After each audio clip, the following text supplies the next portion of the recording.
औज़ुबिल्लाहिमिनश्शैतानिर्रजीम बिस्मिल्लाहिर्रहमानिर्रहीम। Dear student, अस्सलाम वालेकुम। हमारा नेक्स्ट टॉपिक है ट्रांसपोर्ट इन मैन। तो मैन या ह्यूमन भी मैमल्स में आते हैं। इनमें भी कंप्लीट ब्लड सर्कुलेटरी सिस्टम है, और सर्कुलेशन कहेंगे तो double circuit blood circulatory system है। तो इसमें भी 3 कंपोनेंट्स हैं ब्लड सर्कुलेटरी सिस्टम के, ह्यूमंस के अंदर भी, जिनको बेसिक कंपोनेंट्स कहते हैं। पहला सर्कुलेटिंग फ्लूइड है, ब्लड या फ्लूइड है। दूसरा पंपिंग ऑर्गन हार्ट है, और तीसरा ब्लड वेसल है, जिसमें आर्टरीज, कैपिलरीज और वेन्स आ जाती हैं। द सर्कुलेटरी फ्लूइड ब्लड पहले कंपोनेंट की बात करते हैं। तो ये मीडियम है जिसके अंदर डिजॉल्व न्यूट्रिएंट्स हैं, यानी जो फूड हम खाते हैं उसके आगे सिंपल मॉलिक्यूल्स, गैसेस हो गई, एंडोक्राइन सिस्टम जो हार्मोन रिलीज करता है वो हो गए। फिर इसके अलावा मेटाबॉलिक जो प्रोसेस हैं उनके नतीजे में जो वेस्ट प्रोड्यूस होते हैं ये भी इसमें डिजॉल्व होते हैं। फिर ब्लड को 2 हिस्सों में तकसीम करते हैं, 2 मेन कंपोनेंट्स। एक ब्लड प्लाज्मा कहलाता है और दूसरा सेल या सेल लाइक बॉडीज कहलाती हैं। तो 2 हिस्से हो गए। जो पहला हिस्सा है प्लाज्मा, ये कोई 55% ऑफ द ब्लड बनाता है, जबकि सेल्स और सेल लाइक बॉडीज ये 45% बनाते हैं। अगर ब्लड को टोटल देखें बॉडी के अंदर कितना होगा बाई वेट, तो ये हमारी बॉडी का 1/12 होते हैं।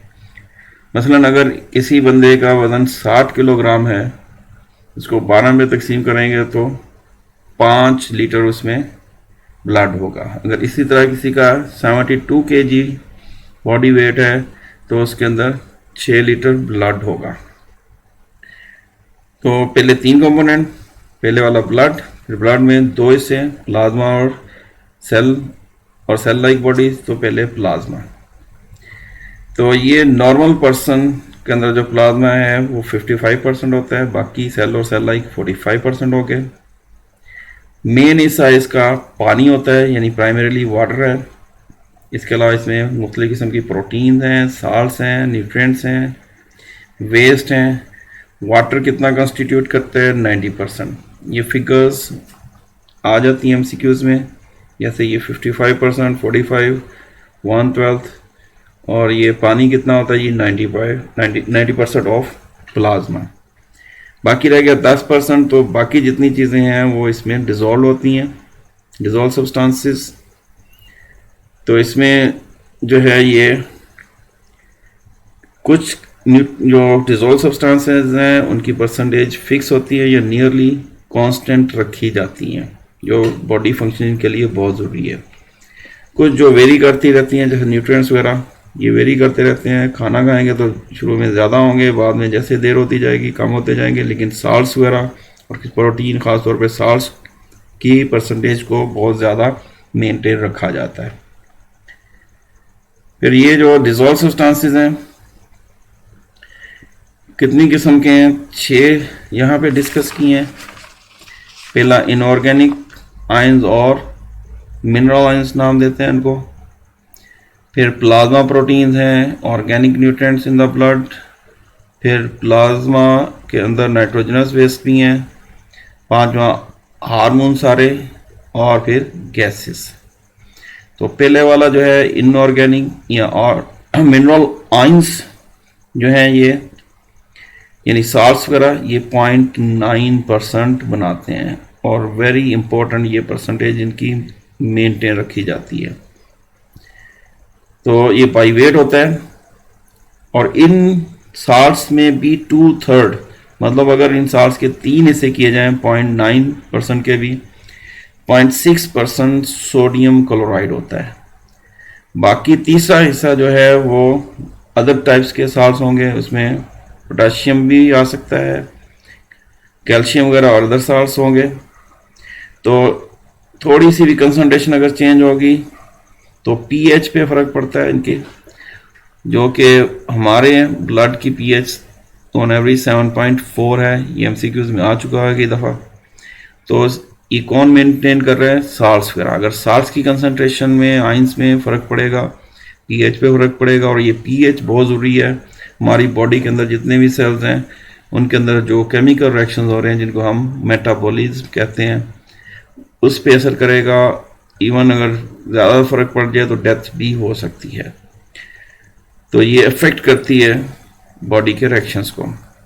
फिर सेकंड, प्लाज्मा प्रोटीन्स हैं। ये 7 से 9% बॉडी वेट के मुताबिक होती हैं। इसमें 3 तरह की यहाँ पे डिसाइड की गई हैं, डिस्कस की गई हैं। पहले वाली जो है एमिनोग्लोबुलिन कहलाती हैं। हमने 2 तरह की प्रोटीन्स पढ़ी हैं, एक ग्लोबुलर, दूसरी फाइब्रस। तो ये ग्लोबुलर से ग्लोबुलिन अम्यूनो यानी इम्यून सिस्टम को जो सपोर्ट करने वाली, जिनको हम एंटीबॉडीज भी कहते हैं। तो ये किसी भी एंटीजन यानी पैथोजन की जो प्रोटीन है उसको हम एंटीजेंस कहते हैं। जरासीम जैसे बैक्टीरिया वगैरह है, अगर बॉडी में आते हैं, उनकी जो प्रोटीन है एंटीजन कहलाएगी, उसके रिस्पॉन्स में ये प्रोड्यूस होती हैं।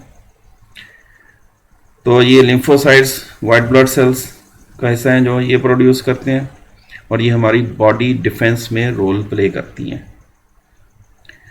फिर इसके अलावा प्रोथ्रोम्बिन है। ये डायरेक्ट इन्वॉल्व नहीं है, लेकिन ये एज कैटलिस्ट काम करती है। कैटलिस्ट जो मदद करता है केमिकल रिएक्शन में, तो ब्लड क्लोटिंग प्रोसेस में ये मदद का काम करती हैं, यानी कैटलिस्ट का काम करती हैं। फिर तीसरी है फाइब्रिनोजेन। ये डायरेक्टली इन्वॉल्व हैं ब्लड क्लोटिंग में। तो 3 तरह की प्रोटीन हो गई, एंटीबॉडीज, प्रोथ्रोम्बिन्स और फाइब्रिनोजेन। फिर तीसरी चीज़ में ऑर्गेनिक न्यूट्रिएंट्स हैं। ऑर्गेनिक में मोस्टली जो फूड हम खाते हैं वो इंक्लूडेड हैं, जैसे सिंपल शुगर्स ग्लूकोज की शक्ल में, फैट्स, फिर फॉस्फोलिपिड्स, अमाइनो एसिड्स।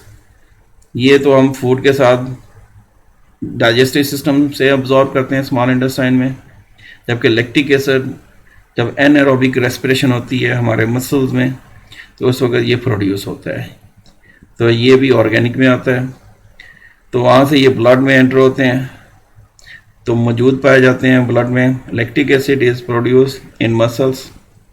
तो ग्लाइकोलाइसिस यानी एनारोबिकली ग्लाइकोलाइसिस जो होता है, फिर ब्लड ट्रांसपोर्ट करता है टू लीवर। फिर कोलेस्ट्रॉल है, ये भी कॉन्स्टिट्यूएंट है।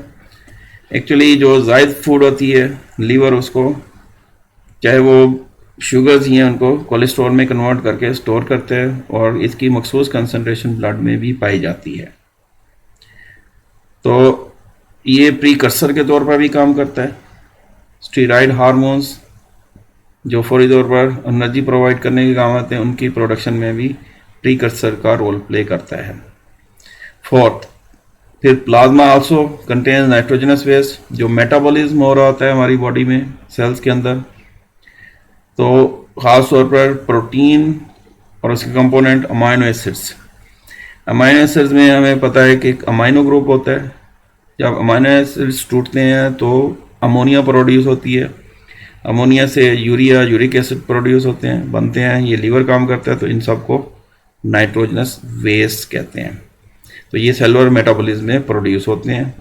फिर लीवर इनको डिफरेंट अदर प्रोडक्ट्स में यूरिया, यूरिक एसिड में कन्वर्ट करते हैं, और किडनी थ्रू यूरिनेशन यानी यूरिन प्रोड्यूस होता है, यूरिन को बॉडी से पास करती है, ये किडनी के ज़रिए से पास होता है ब्लड के अंदर। इसका मतलब ये तीनों चीज़ें, अमोनिया, कुछ यूरिया, फिर small amounts of uric acid भी पाए जाएंगे ब्लड प्लाज्मा में। फिर fifth, all the hormones. Endocrine system कि अपना डक्ट सिस्टम नहीं होता है, इसलिए ये डायरेक्ट अपनी सिक्रीशन ब्लड में छोड़ते हैं, जिनको हार्मोन्स कहते हैं। तो ब्लड ही इनको टारगेटेड सेल तक लेके जाता है, तो ये भी प्लाज्मा में पाया जाता है।